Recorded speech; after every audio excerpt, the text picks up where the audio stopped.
Hello everyone and welcome back to my YouTube channel. Today's topic of my video is biography of John Milton.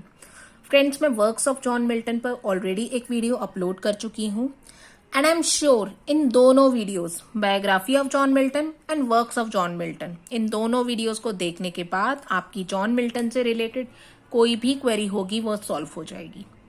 So let's start with the video of biography of John Milton. John Milton का birth 1608 में हुआ and death 1674 में हुई. That means 65 years का इनका life span था. And in 65 years के life span में ही emerged as greatest poet, epic writer, translator, polemic writer, prose writer and translator. He was born in Jacobean age. King James the first जब rule करते थे England में उस as में ये 1608 में इनका बर्थ हुआ. कैरोलाइन एज जब king Charles the first rule करते थे इस एज में भी अपनी राइटिंग लिख करते थे. ये पीरियड ऑफ इंटररेग्नम या फिर कॉमनवेल्थ पीरियड इस एज में भी ये लिखा करते थे. जब इस एज में ओलिवर क्रॉमवेल लॉर्ड प्रोटेक्टोरेट थे इंग्लैंड के. ओलिवर क्रॉमवेल के ये बहुत बड़े सपोर्टर थे.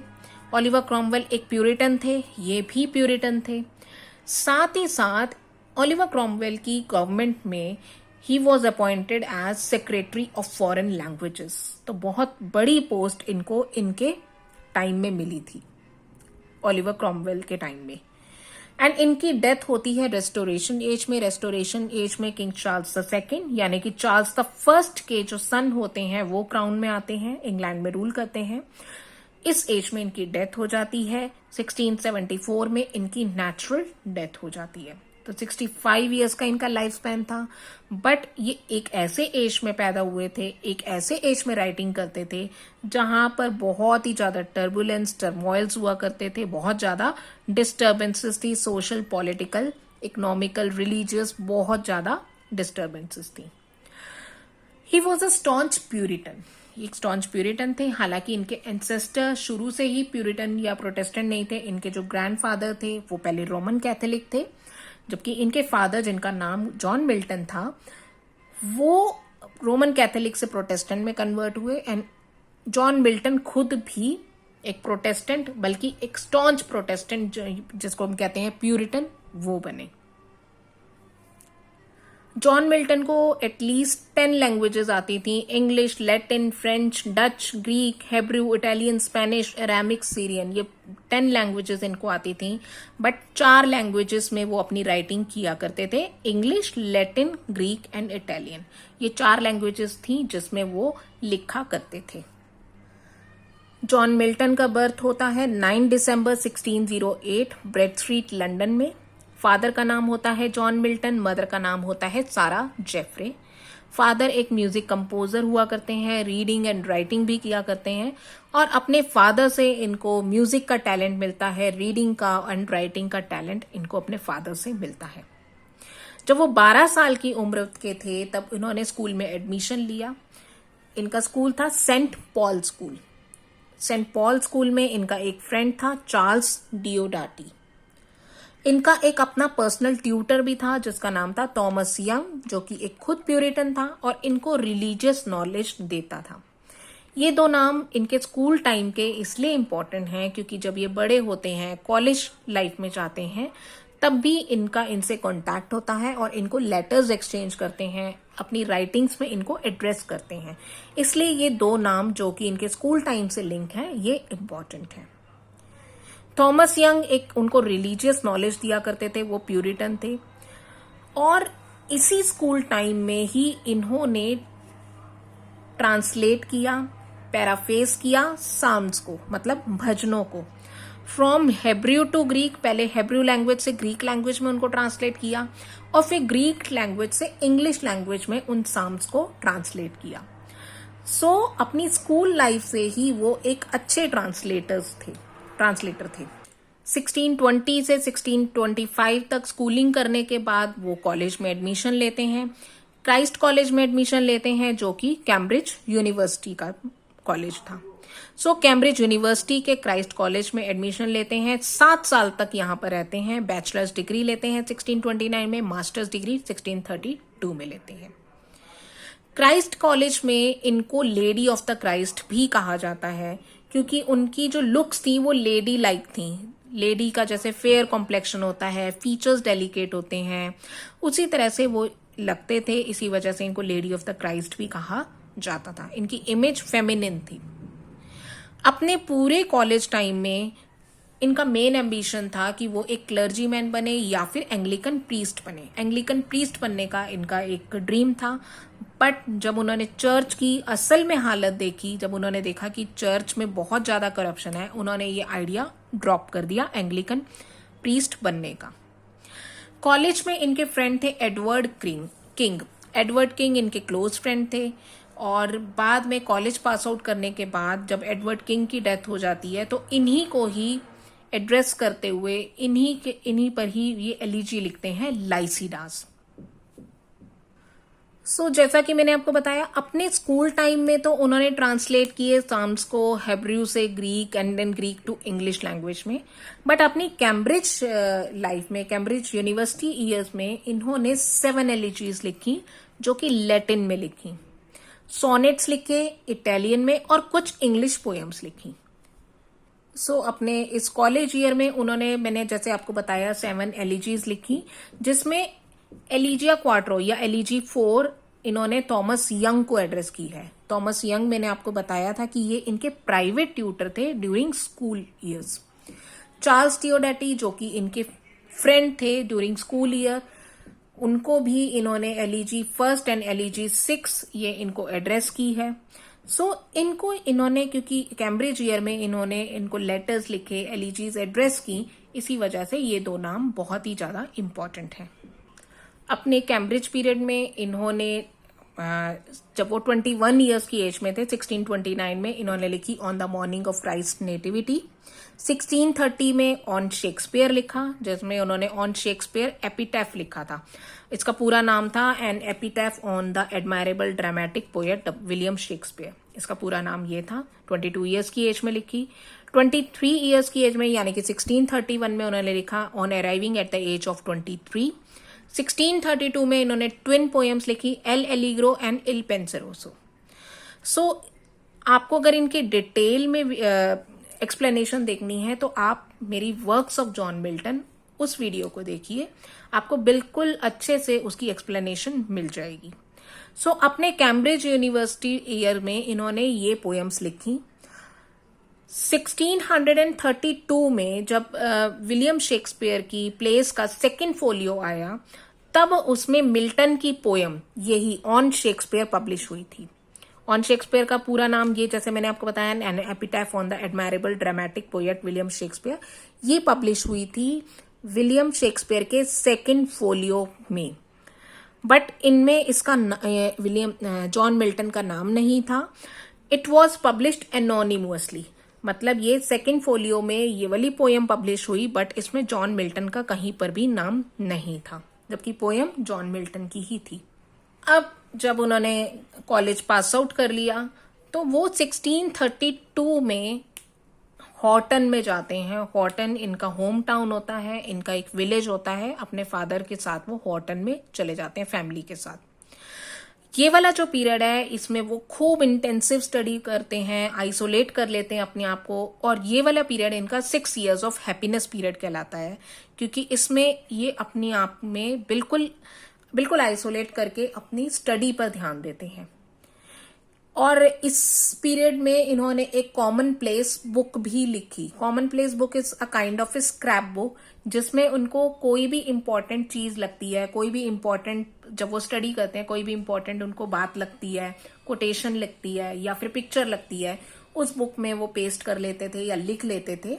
ये उस पीरियड में इन्होंने एक कॉमन प्लेस बुक बनाई, जो कि अब म्यूजियम में, ब्रिटिश लाइब्रेरी में ये अभी रखी हुई है। 1632 to 1638 is called the 6 years of happiness या फिर हॉटन पीरियड। इस हॉटन पीरियड में इन्होंने 1634 में कॉमस मास्क लिखा।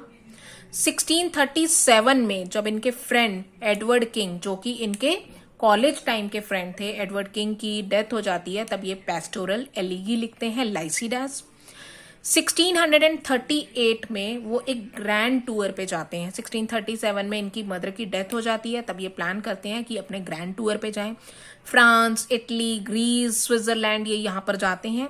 ऑलमोस्ट 15 ईयर्स तक ये घूमते हैं, काफी बड़े बड़े लोगों से मिलते हैं और फिर वो पहुंच जाते हैं अपने फिर से इंग्लैंड में, क्योंकि इनको लगता है कि इंग्लैंड में सिविल वॉर सब हो रहे हैं, इंग्लैंड में अब हालत खराब है, तो इसलिए वो पहुंच जाते हैं अपने इंग्लैंड में। इस पीरियड में जब वो 1640 या 1641 के अराउंड जब वो इंग्लैंड पहुंचते हैं, तब वो मैक्सिमम पॉलेमिक्स लिखते हैं, ट्रैक्ट्स लिखते हैं, प्रोज वर्क लिखते हैं। जैसे 1641 में इन्होंने लिखा ऑफ रिफॉर्मेशन, फुल टाइटल है of reformation of church discipline in England. Church की करप्शन के बारे में इसमें ये बताते हैं ऑफ रिफॉर्मेशन में।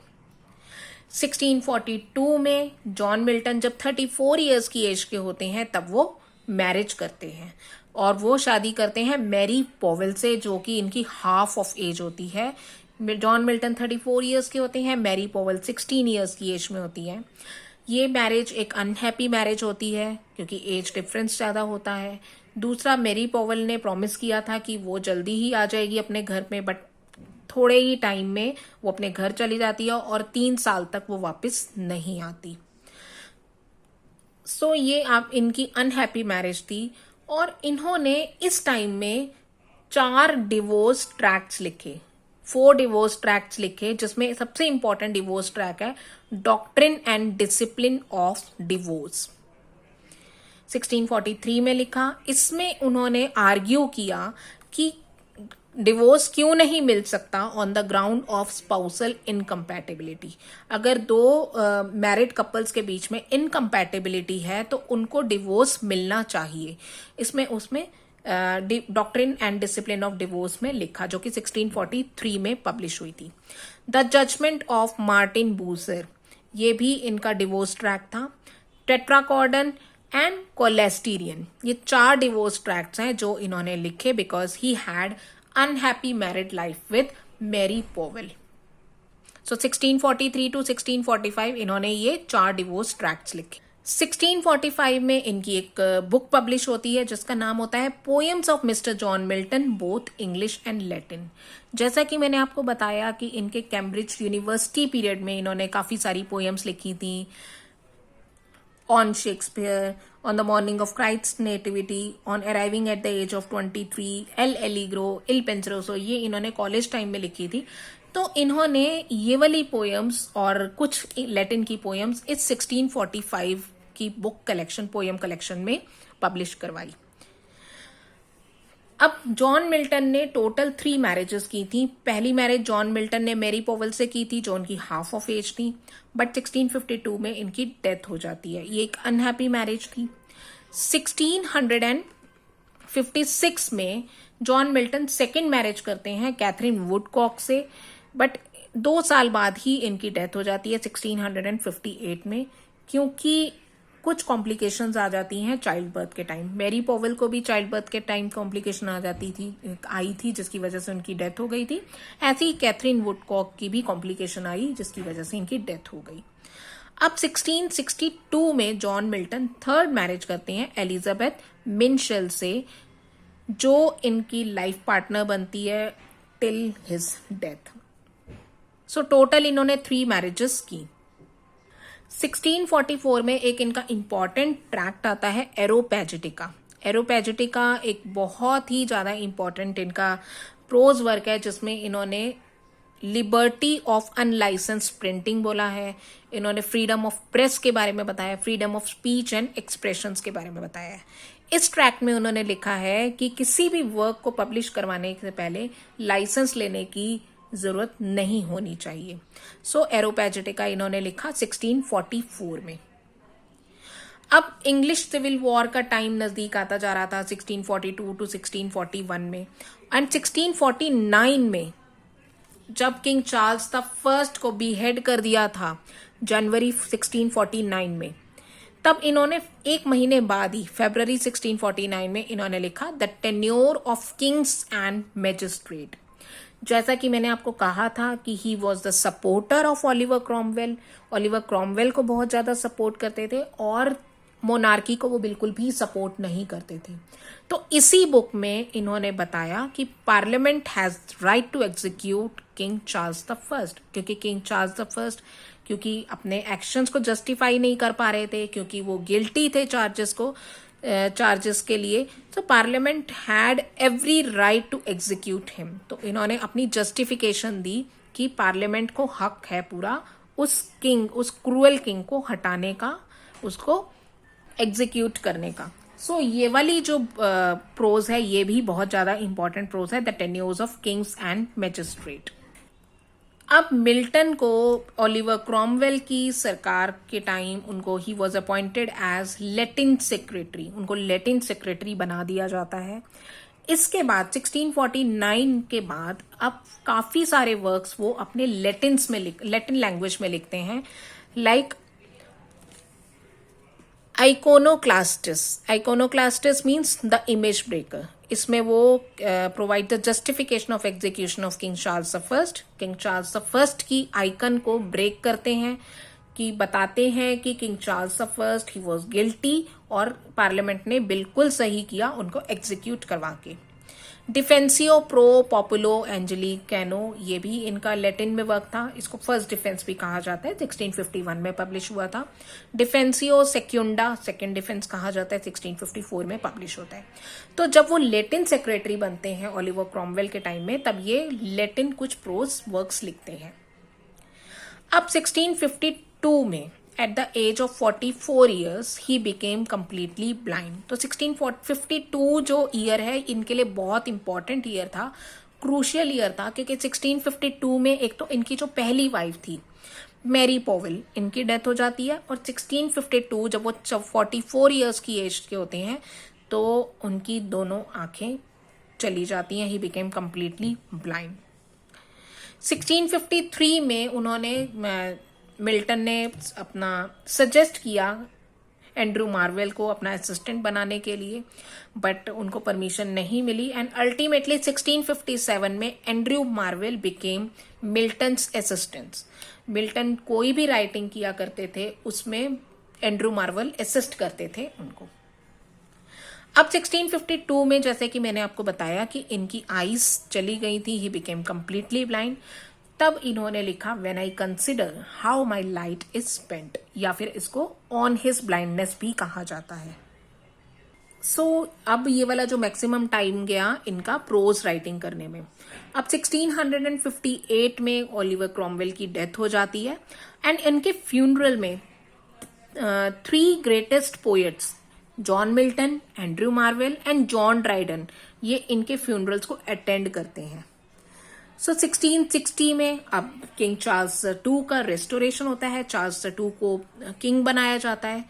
अब क्योंकि ये Milton he was a great supporter of Oliver Cromwell और उन्होंने किंग्स के ऊपर बहुत ही गंदे गंदे प्रोज राइटिंग्स की हुई थी और ओलिवर क्रॉमवेल को सपोर्ट किया था, तो वो अब खुद ही बचने की कोशिश कर रहे थे अपनी, की वो जान कैसे बचाएं। उनकी राइटिंग्स को बर्न भी कर दिया गया था, उनको अरेस्ट किया गया था, बट उनको बाद में छोड़ दिया गया क्योंकि उन्होंने हेविली पे किया था अपने आप को छुड़वाने के लिए। सो 1660 में वो अरेस्ट भी हुए बट बाद में वो छूट गए क्योंकि उन्होंने बहुत ही ज्यादा उसके लिए पे किया। अब 1662 में उन्होंने 3rd टाइम मैरिज कर ली। 3rd टाइम जब मैरिज की तो एलिजाबेथ मिशेल, जिन्होंने उनको पूरे उनके लाइफ टाइम में सपोर्ट किया और वो उनकी एक हैप्पी मैरिज थी। इस पीरियड में जब अपनी लाइफ के 10-15 ईयर्स पहले उन्होंने अपना सारा ध्यान रिलीजियस पोइट्री या फिर एपिक लिखने में उन्होंने अपना सारा ध्यान लगाया। तो पैराडाइज लॉस्ट उन्होंने 1658 में लिखना शुरू किया, 1663 में कंप्लीट किया एंड 1667 में फर्स्ट इसका पब्लिकेशन आया जब उसमें 10 बुक्स थी। फ्रेंड्स, पैराडाइज लॉस्ट पे भी मैंने ऑलरेडी एक वीडियो अपलोड की है, बहुत ही ज्यादा पॉपुलर वीडियो है, बहुत इंफॉर्मेटिव वीडियो है, please check that video also. बाद में 1671 में उन्होंने पैराडाइज रीगेन भी लिखी। इनसे पहले जो एपिक थी वो ओल्ड इंग्लिश लैंग्वेज की जो एपिक थी वो थी बियोवल्फ। इनसे पहले जो नॉर्मल जो इंग्लिश लैंग्वेज की एपिक द फेरी क्वीन माना जाता था, बट द फेरी क्वीन जो कि एडमंड स्पेंसर ने लिखी थी वो इनकम्प्लीट एपिक था। सो पैराडाइज लॉस्ट एक पहला एपिक इंग्लिश का माना जाता है, इंग्लिश लैंग्वेज का, मॉडर्न इंग्लिश लैंग्वेज का, जो कि जॉन मिल्टन ने लिखी एंड 1667 में पब्लिश हुई। फर्स्ट एडिशन में 10 बुक्स थी, सेकेंड एडिशन में 12 बुक्स थी। देन उन्होंने पैराडाइज रीगेन लिखी जो 1671 में पब्लिश हुई। इसके 2 बुक्स हैं। सो फ्रेंड्स, अगर आप biography of John Milton, works of John Milton and paradise lost in तीनों वीडियोस को आप देखेंगे तो आई एम श्योर आपकी कोई भी क्वेरी जॉन मिल्टन से रिलेटेड नहीं रहेगी। So this is all about John Milton and if you like my video then please press the like button, subscribe my channel and share this video as much as possible and thank you. Have a nice day. Best of luck for your exams.